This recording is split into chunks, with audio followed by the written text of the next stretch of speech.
ಹಿಂದುಳಿದ ವರ್ಗದ ಆಯೋಗದ ಸಮೀಕ್ಷೆಯನ್ನು ನಾವು ವಿದ್ಯುಕ್ತವಾಗಿ ಇವತ್ತು ಪ್ರಾರಂಭ ಮಾಡಿದ್ವಿ. ಇದನ್ನು ನಮ್ಮ ಸಚಿವರೇ ಮಾಡಬೇಕಿತ್ತು. ತಮ್ಮೆಲ್ಲರಿಗೂ ಗೊತ್ತಿರೋ ಹಾಗೆ ಇವತ್ತು ಅವರು ಹುಟ್ಟಿದ ದಿನ ಕಾರ್ಯಕ್ರಮದಲ್ಲಿದ್ದಾರೆ. ಹಾಗಾಗಿ ಅವರು ಸೂಚನೆ ಕೊಟ್ಟಂತೆ ನಾವು ಪ್ರಾರಂಭ ಮಾಡಿದ್ವಿ. ಬೇರೆ ಜಿಲ್ಲೆಯಲ್ಲಿ ನಮ್ಮ ಎಲ್ಲ ಶಾಸಕರುಗಳು ಮತ್ತು MLCಗಳು ಯಾರಿದ್ದಾರೆ ಅವರ ಕೈಯಲ್ಲಿ ನಾವು ಪ್ರಾರಂಭವನ್ನು ಮಾಡಿ ಶುರು ಮಾಡಿದ್ದೇವೆ. ಸುಮಾರು 4462 ಬ್ಲಾಕ್ ದಾವಣಗೆರೆ ಜಿಲ್ಲೆಯಲ್ಲಿದೆ. ಎಲ್ಲ ಗಣತಿದಾರರನ್ನು ಕೂಡ ನಾವು ನೇಮಕ ಮಾಡಿಕೊಂಡಿದ್ದೀವಿ. ಅವರಿಗೆ ಸೂಕ್ತವಾದ ತರಬೇತಿಯನ್ನು ಕೊಟ್ಟಿದ್ದೇವೆ. ಆಪ್ನಲ್ಲಿ ಕೆಲವೆಲ್ಲ ಪ್ರಶ್ನೆಗಳು ಕೇಳ್ತಾ ಇದ್ರು. ಆ ಪ್ರಶ್ನೆಗಳು ಕೂಡ ನಾವು ಪ್ರಶ್ನೋತ್ತರ ರೀತಿಯಲ್ಲಿ ನಾವು ಉತ್ತರಗಳನ್ನು ಬರೆದು ಕೊಟ್ಟಿದ್ದೇವೆ. ಅದಲ್ಲದೆ ಆಯೋಗ ಒಂದು ಬಾಟ್ ಅಂತ ಹೇಳಿ, ಅಂದ್ರೆ ಆಟೋಮೆಟಿಕ್ ಆಗಿ ಅದು ಪ್ರಶ್ನೆಗಳನ್ನು ಕೇಳ್ತಕ್ಕಂಥ ಒಂದು ಆಪ್ ಇದನ್ನು ಕೂಡ ಮಾಡಿಕೊಟ್ಟಿದೆ. ಹಾಗಾಗಿ ಯಾವುದು ಗೊಂದಲ ಇಲ್ಲ. ಒಂದಿನ 2 ದಿನ ಸ್ವಲ್ಪ ಸ್ಲೋ ಆಗ್ಬಹುದು. ಯಾಕೆಂದ್ರೆ 60 ಪ್ರಶ್ನೆಗಳಿರೋದ್ರಿಂದ ನಿಧಾನವಾಗಿ ಸಮಾಧಾನವಾಗಿ ಕೇಳಿ ಅವರಿಂದ ಉತ್ತರ ಪಡಿಬೇಕಾಗ್ತದೆ. ಹಾಗಾಗಿ ನಾವು ಜನಗಳಿಗೆ ಹೇಳಿದೀವಿ. ಸೊ ಜನರು ಎಲ್ಲರೂ ಕೂಡ ಸಹಕಾರ ಕೊಡಬೇಕು. ಅವರು ಯಾಕೆಂದ್ರೆ 60 ಪ್ರಶ್ನೆ ಕೇಳಬೇಕಾದ್ರೆ 30ರಿಂದ 45 ನಿಮಿಷ ಆಗ್ಬೋದು ಪ್ರಾರಂಭದಲ್ಲಿ. ದಯಮಾಡಿ ಎಲ್ಲ ಮನೆಯವರು ಅವ್ರಿಗೊಂದು ಚೇರ್ ಕೊಡ್ತಿರೋ, ನೀರು ಕೊಡ್ತಿರೋ, ತಾವು ಕೂಡ ಕುಂದಿಸ್ಕೊಂಡು ಮಾಡಿ. ಈಗ ನಾನು ಈಗಾಗಲೇ ತೋರಿಸ್ದಾಗ ಈ ಮನೆಯಲ್ಲಿ ಈ ಮನೆಯ ಯಜಮಾನರು ಈಗಾಗಲೇ ಆ ಪ್ರಶ್ನೆಯನ್ನ ಒಂದು ಪ್ರಿಂಟ್ಔಟ್ ತೆಗೆದುಕೊಂಡು ಆ ಮನೆಯವರಿಗೆ ಬರೆದುಕೊಟ್ಟು ನೀವು ಈ ರೀತಿ ನೀವು ಆನ್ಸರ್ ಮಾಡಬೇಕು ಅಂತ ಹೇಳಿ ಅವ್ರಿಗೆ ಗೈಡ್ ಮಾಡಿದ್ದಾರೆ. ಹಾಗಾಗಿ ಎಲ್ಲಾ ಮನೆಯವರು ಪ್ರಿಂಟ್ಔಟ್ ಆಗ್ಲಿಲ್ಲ ಅಂದ್ರೂ ಕೂಡ ನಮ್ಮ ಬುಕ್ಲೆಟ್ ಇದಾವೆ, ನಮ್ಮ ಮಾಹಿತಿ ಇದಾವೆ, ನಮ್ಮ ನೋಡಲ್ ಆಫೀಸರ್ಸ್ಗಳಿದ್ದಾರೆ, ತಹಶೀಲ್ದಾರ್ ಕಚೇರಿಯಲ್ಲೂ ಸಿಗುತ್ತೆ. ಮತ್ತು ನಮ್ಮ ಕಾರ್ಪೊರೇಷನ್ ಅಲ್ಲಿ ವಾರ್ಡ್ಗಳಲ್ಲೂ ಕೂಡ ನಮ್ಮ ಮಾಹಿತಿಯನ್ನ ಕೊಟ್ಟಿದ್ದೇವೆ. ನಿಮ್ಗೆ ಏನೇ ಮಾಹಿತಿ ಇದ್ರು, ಗೊಂದಲಗಳಿದ್ರು, ಪ್ರಶ್ನೆಗಳಿಗೆ ನಾವು ಉತ್ತರಗಳನ್ನ ಕೊಡ್ತೇವೆ. ದಯಮಾಡಿ ಎಲ್ಲರೂ ಸಹಕರಿಸಿ. ನಮ್ಮ ಗಣತಿದಾರರು ಬಂದಾಗ ಯಾರ ಮನೆಗಳಲ್ಲಿ ಸಾಕು ನಾಯಿಗಳನ್ನ ಸಾಕಿದ್ರಿ ಅಥವಾ ಸಾಕು ಪ್ರಾಣಿಗಳನ್ನ ಸಾಕಿದ್ರಿ, ದಯಮಾಡಿ ಅವುಗಳನ್ನ ತಾವು ಸುರಕ್ಷಿತವಾಗಿ ಇಟ್ಕೊಂಡೆ ನಮ್ಮ ಜನಕ್ಕೆ ಸಹಕಾರ ನೀಡಿ. ಬೆಳಗಿಂದ ಸರ್ವರ್ ಟೆಕ್ನಿಕಲ್ ರೀಸನ್ ಇಂದ ಸ್ವಲ್ಪ ಡೌನ್ ಇತ್ತು. ಹಾಗಾಗಿ ಸ್ವಲ್ಪ ನಮ್ದು ನಿಧಾನ ಆಯ್ತು. ಎಲ್ಲಾ ಜಿಲ್ಲೆಯಲ್ಲೂ ಆಗ್ತಾ ಇದೆ. ನಮ್ಮ ಜಿಲ್ಲೆಯಲ್ಲೂ ಈಗ ನಾವು ಮಾಡಿದ್ವಿ. ದಿನಕ್ಕೆ 15ರಿಂದ 20 ಮನೆಗಳು ಮಾಡ್ಬೇಕು ಅಂತ ಇದೆ. ಸೊ ಮಾಡ್ತಾರ ಅವರು 10ರಿಂದ 20 ಅಂದ್ರೆ ಒಬ್ಬ ಗಣತಿದಾರರಿಗೆ 150 ಮನೆಗಳನ್ನು ನಾವು ಬ್ಲಾಕ್ಗಳಲ್ಲಿ ಮಾಡಿದ್ದೇವೆ. 150 ಮನೆ ಅಂತ ಹೇಳಿದ್ರೆ 15 ದಿನ ಅಂತ 10 ದಿನದಲ್ಲಿ ಮುಗಿಸ್ಬೋದು, ಅಥವಾ 20 ರಂಗ್ ಮಾಡಿದ್ರೆ ಒಂದು 7-8 ದಿನದಲ್ಲಿ ಮುಗಿಸ್ಬೋದು. ಮೊದಲೇ ದಿನ 1 ಅಥವಾ 2 ದಿನ ನಿಧಾನ ಆಗ್ತದೆ. 4462 ಸಿಬ್ಬಂದಿ ಪ್ಲಸ್ 10% ನಾವು ಶೇಕಡ ಇಟ್ಕೊಂಡಿದೀವಿ. ರೇರೆಸ್ಟ್ ಆಫ್ ದಿ ರೇರೆಸ್ಟ್ ನಾವು ಯಾರಿಗೂ ಎಕ್ಸಾಮ್ಷನ್ ಕೊಟ್ಟಿಲ್ಲ. ಈಗಾಗಲೇ ನಮ್ಗೆ ಸಿಬ್ಬಂದಿ ಕೊರತೆ ಇದೆ. ಯಾಕೆಂದ್ರೆ ಹೈಸ್ಕೂಲ್ ಟೀಚರ್ಸ್ ಗಳನ್ನ ತೆಗೆದುಕೊಂಡಿಲ್ಲ ನಾವು.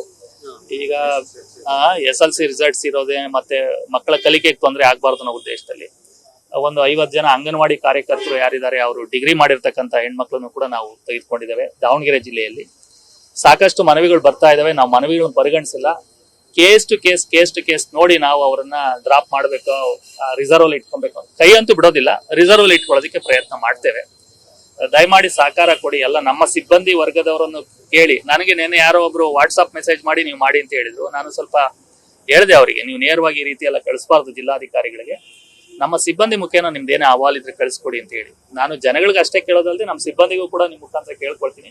ನಿಮ್ ಜೊತೆಗೆ ನಾವಿದ್ದೇವೆ. ಸರ್ಕಾರದ ಕೆಲಸ ಅಂತ ಹೇಳಿದ್ರೆ ನಾವು ಎಲ್ಲರೂ ಒಟ್ಟಾಗಿ ಒಂದು ತಂಡವಾಗಿ ಕೆಲಸ ಮಾಡ್ಬೇಕು. ನೀವೆಲ್ಲ ಮಾಡಿಲ್ಲ.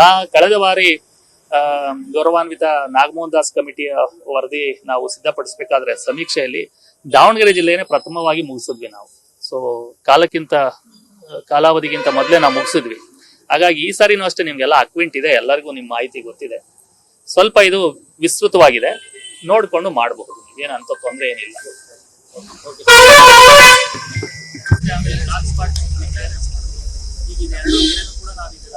ತೆಗೆಯೋದಕ್ಕೆ ಇಲ್ಲಿಂದ ನಾವು ಕುಂದವಾಡಕ್ಕೆ ಆಗ್ತಿರ್ಲಿಲ್ಲ. ಈ ವರ್ಕಿಂಗ್ ಸೀಸನ್ ಅಲ್ಲಿ ಇದನ್ನು ಕೂಡ ನಾವು ಧಾರವಾಡ ಮಾಡ್ತೀವಿ. ಅವಾಗ ಏನಾಗುತ್ತೆ, ಟ್ರಾಫಿಕ್ ಡೈವರ್ಟ್ ಆಗುತ್ತೆ, ಫ್ಲಡ್ಡಿಂಗ್ ಸ್ಟೇಜ್ ಬೈ ಸ್ಟೇಜ್ ತಗೊಂಡಿದ್ದೇವೆ. ಅವಕಾಶ ಇದೆ ಸರ್. ಹಂಗೆ ಕಾರ್ಯಕರ್ತರು DC ಅವ್ರ ಮೇಲೆ ಸೆಟ್ ಆಗ್ಬಿಟ್ಟಿದ್ದಾರೆ ಸರ್. ಒಂದ್ಸರಿ ಕೊಡ್ತೀನಿ, ಪರಿಶೀಲನೆ ಮಾಡ್ತೀನಿ ಅಂತ ಒಂದ್ಸರಿ ಕೊಡೋದು ಇಲ್ಲ ಸರ್. ನಾನು ಅವತ್ತು ಕೂಡ ಸ್ಪಷ್ಟವಾಗಿ ಹೇಳಿದೆ. ನಾವು SP ಅವರು ಕೂಡ ಮಾತಾಡಿ ನಾವು ಹೇಳಿದ್ವಿ, ನೋಡಿ ಸಾರ್ವಜನಿಕರಿಂದ ಯಾರಿಂದನೂ ನಮ್ಗೆ ಆ ಟೈಮಲ್ಲಂತೂ ಬರಲಿಲ್ಲ. ಸಾರ್ವಜನಿಕರು ಬೇರೆ, DJ ಮಾಲೀಕರು ಬೇರೆ. DJ ಮಾಲೀಕರು ಕೇಳಿದ್ರು, ಸಾರ್ವಜನಿಕರು ಕೊಡ್ಲಿಲ್ಲ ಅನ್ನೋ ದೃಷ್ಟಿಯಿಂದ ಸಾರ್ವಜನಿಕರು ಯಾರ್ದು ನಮ್ಮ ಮನವಿ ಕೊಟ್ಟಿಲ್ಲ. ಎರಡನೇದು, ತಮಗೂ ಗೊತ್ತಿದೆ, ಇದು ಸಾಮೂಹಿಕವಾಗಿ ಒಂದು ನಿರ್ಧಾರ ತೆಗೆದುಕೊಂಡ್ವಿ ನಾವೆಲ್ಲರೂ. ಇದು ಮತ್ತೆ ಮತ್ತೆ ಹೇಳ್ತಾ ಇದೀನಿ, ಇದು ನನ್ನೊಬ್ಬನ ನಿರ್ಧಾರ ಆಗಿರ್ಲಿಲ್ಲ. ಪೊಲೀಸ್ ಇಲಾಖೆ, ಶಾಂತಿ ಸಭೆಯಲ್ಲಿ ಮತ್ತು ಸಾರ್ವಜನಿಕರು ಇತ್ಯಾದಿ ಇತ್ಯಾದಿಗಳು ಶಾಂತಿಯುತವಾಗಿ ಆಗಿದೆ, ಚೆನ್ನಾಗಾಗಿದೆ. ಈಗ ಸುಮಾರು 1000ಕ್ಕೂ ಹೆಚ್ಚು ಜನಕ್ಕೆ ನನ್ನ ಅಂದಾಜು ಕಲಾವಿದರಿಗೆ ಬಹಳ ಅನುಕೂಲ ಆಗಿದೆ ಅಂತ ನನ್ನ ಒಂದು ಇದು. ತಾವು ನೋಡಿದ್ರೆ ಈಗ ಹಿಂದೂ ಮಹಾಸಭಾ ಗಣಪತಿಯಲ್ಲಿ ಜನ ಏನಾದ್ರು ಕಡಿಮೆ ಆಗಿದ್ದಾರ?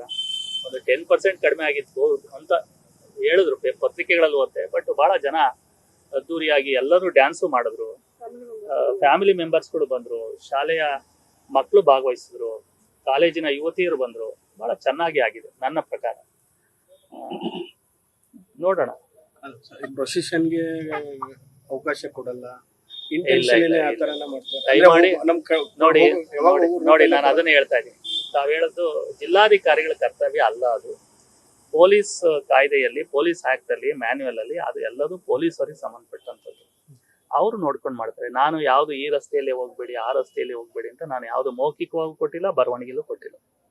ಹಬ್ಬಗಳಿಗೆ ಬರ್ತಕ್ಕಂಥ ಹಬ್ಬಗಳಿಗೆ ಅದು ಗೊತ್ತಿಲ್ಲ. ಮತ್ತೆ ಸಭೆಗಳು ಮಾಡ್ತೀವಲ್ಲ, ಸಭೆ ಮಾಡಿ ಸಾಮೂಹಿಕವಾಗಿ ನಿರ್ಧಾರ ತೆಗೆದುಕೊಳ್ಳೋಣ. ದಸರಾದ ಅಲ್ಲಿ ಒಂದು ಶೋಭಾಯಾತ್ರೆ ಆಗುತ್ತೆ, ಸಾಮೂಹಿಕವಾಗಿ ನಿರ್ಧಾರಗಳು ತೆಗೆದುಕೊಳ್ಳೋಣ. ಯಾಕೆ ನಾನು ಒಬ್ಬನ ನಿರ್ಧಾರ ಅಲ್ಲ, ಇದು ನಮ್ಮ ಉಸ್ತುವಾರಿ ಸಚಿವರಿದ್ದಾರೆ.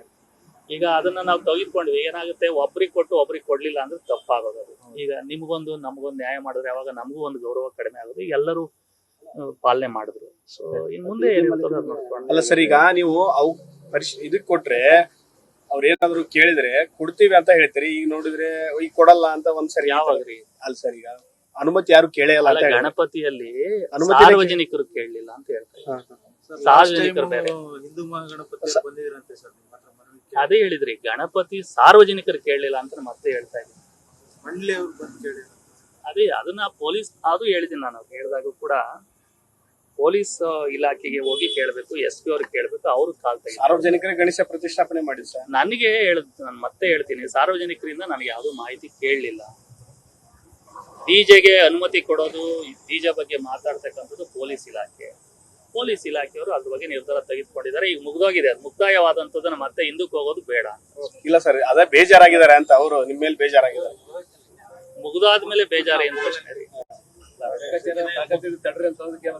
ನೋಡಿ, ನಾನು